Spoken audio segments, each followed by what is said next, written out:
नमस्कार मित्रों, मैं हूं शशांक दीक्षित, आपकी सेवा में एक बार फिर से उपस्थित हूं।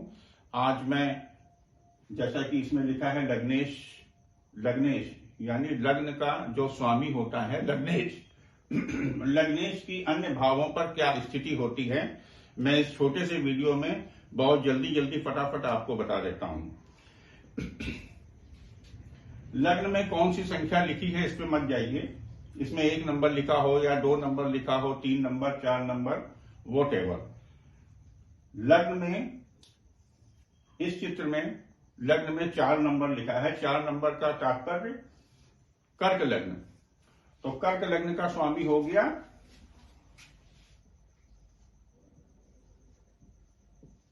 चंद्रमा।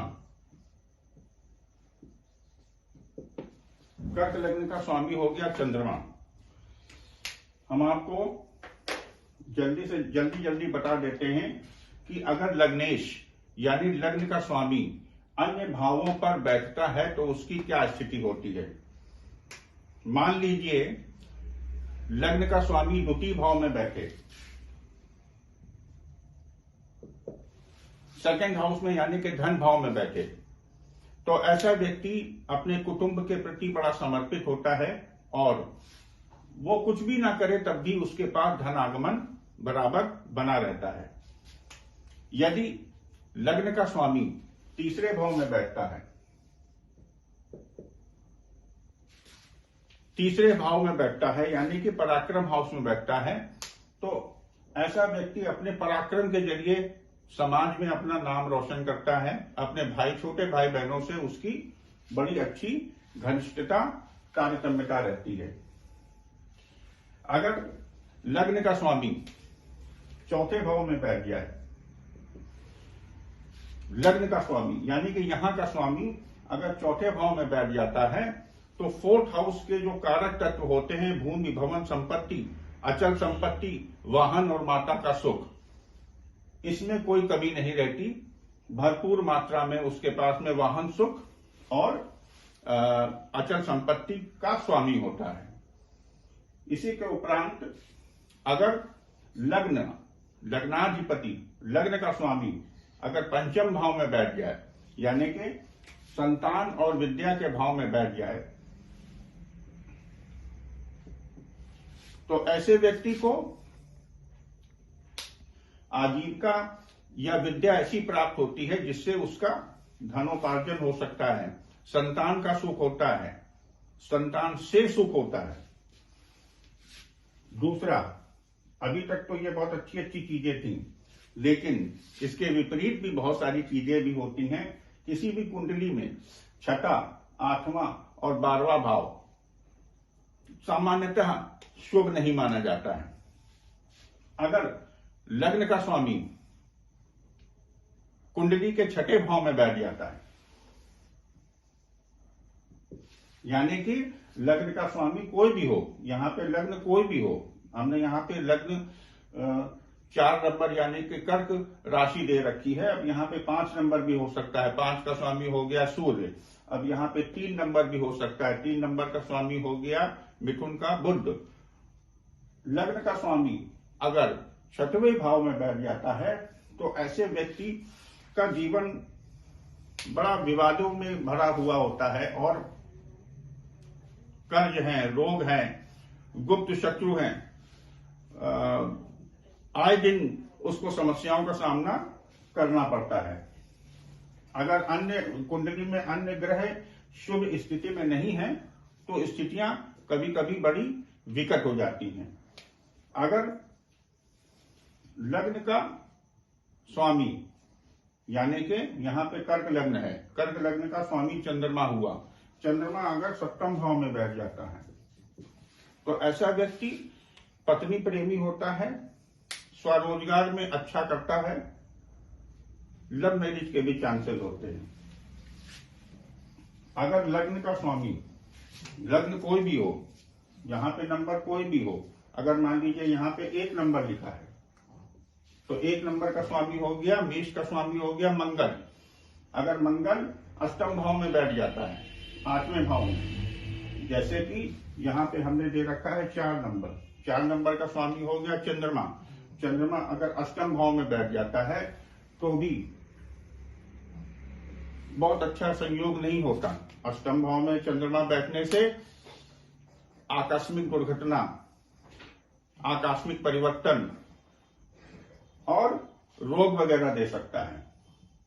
लेकिन अभी जैसे एग्जाम्पल हमने कहा कि मेष अगर यहाँ पे 1 नंबर लिखा है और यहाँ 8 नंबर, तो मेष का स्वामी मंगल अगर यहाँ बैठ जाता है तो ये कंडीशन, कहने का तात्पर्य ये है कि इतनी बुरी नहीं होती, क्योंकि लग्नेश कभी मार्केश नहीं हो सकता।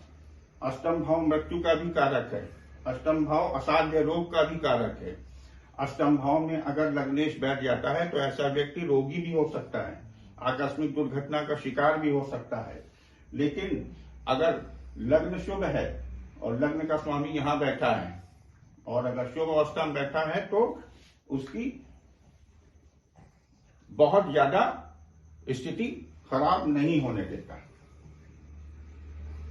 अगर अब आइए जल्दी से फटाक से बता दें, वीडियो में बहुत कम समय रहता है, कि लग्न का स्वामी यानी कि यहाँ पे लग्न है 4 नंबर चंद्रमा, चंद्रमा का स्वामी अगर भाग्य भाव यानी कि 9वें भाव में बैठ जाए तो ऐसा व्यक्ति भाग्यशाली होता है।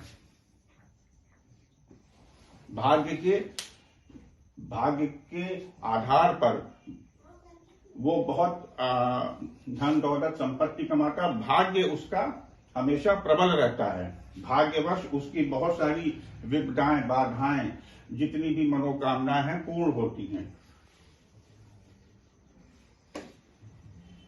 10वां घर कर्म का क्षेत्र, लग्न का स्वामी अगर कर्म में बैठ जाता है यानी कि चंद्रमा बैठ गया पिता और कर्म के क्षेत्र में, लग्न का स्वामी, लग्न यहाँ पे कर्क का स्वामी चंद्रमा अगर 10वें भाव में बैठ गया यानी कि पिता के घर और कर्म क्षेत्र में बैठ गया तो ऐसा व्यक्ति अपने पिता से बड़ा प्रभावित रहता है, इंस्पायर्ड रहता है और कर्म क्षेत्र में उसे अच्छे परिणाम मिलते हैं, अच्छी आजीविका, अच्छी नौकरी वगैरह प्राप्त कर सकता है, उच्च पद पर आसीन हो सकता है। लग्न का स्वामी, लग्न कोई भी हो, 2 नंबर हो, 3 नंबर, 4 नंबर, 8 नंबर, 11 नंबर, यहाँ पे कुछ भी लिखा हो। 11 नंबर का मतलब हो गया कुंभ का मतलब हो गया शनि, कुंभ का स्वामी है शनि। अगर मान लीजिए यहाँ पे 4 नंबर की जगह 11 नंबर होता तो 11 नंबर का स्वामी हो गया शनि। अगर शनि यहाँ पे 11वें भाव में यानी कि लाभ भाव में बैठ जाता। इसी तरह से जैसे हमने बताया 4 नंबर का स्वामी चंद्रमा अगर एकादश भाव यानी कि 11th हाउस यानी कि लाभ भाव भी कहते हैं इसको, चंद्रमा अगर लाभ भाव में बैठ गया है यानी कि लग्न का स्वामी अगर लाभ भाव में बैठ जाए तो बहुत अच्छी स्थिति होती है। लग्नेश बैठ गया लाभ भाव में, लाभ ही लाभ, मनोकामनाओं में ज्यादा विलंब नहीं होता, बड़े भाई बहनों से उसका अच्छा तालमेल होता है, आजीवन उसकी मनोकामनाएं बहुत ज्यादा प्रतीक्षा नहीं कराती, अच्छा होता है। लग्न का स्वामी अगर द्वादश भाव यानी कि व्यय भाव 12th हाउस में बैठ जाए यानी कि लग्न का स्वामी मतलब कर्क लग्न है, कर्क लग्न का स्वामी चंद्रमा अगर द्वादश भाव में बैठ जाता है तो ऐसे व्यक्ति को बाहरी स्थानों से लाभ होता है, विदेशों से लाभ होता है, बाहरी स्थानों से लाभ होता है। और लग्नेश शुभ स्थिति में है तो खर्चे आते हैं लेकिन वो मीट आउट हो जाते हैं। तो मित्रों, इसी तरह से छोटे छोटे वीडियो बना के हम आपके सामने पेश होते रहते हैं। हमारे वीडियो को लाइक कीजिए, सब्सक्राइब कीजिए और नीचे दिए हुए इन नंबरों पे अगर किसी भी तरीके की कोई समस्या हो तो कांटेक्ट कीजिए। बाबा बजरंगबली आप सबका भला करें। जय श्री राम।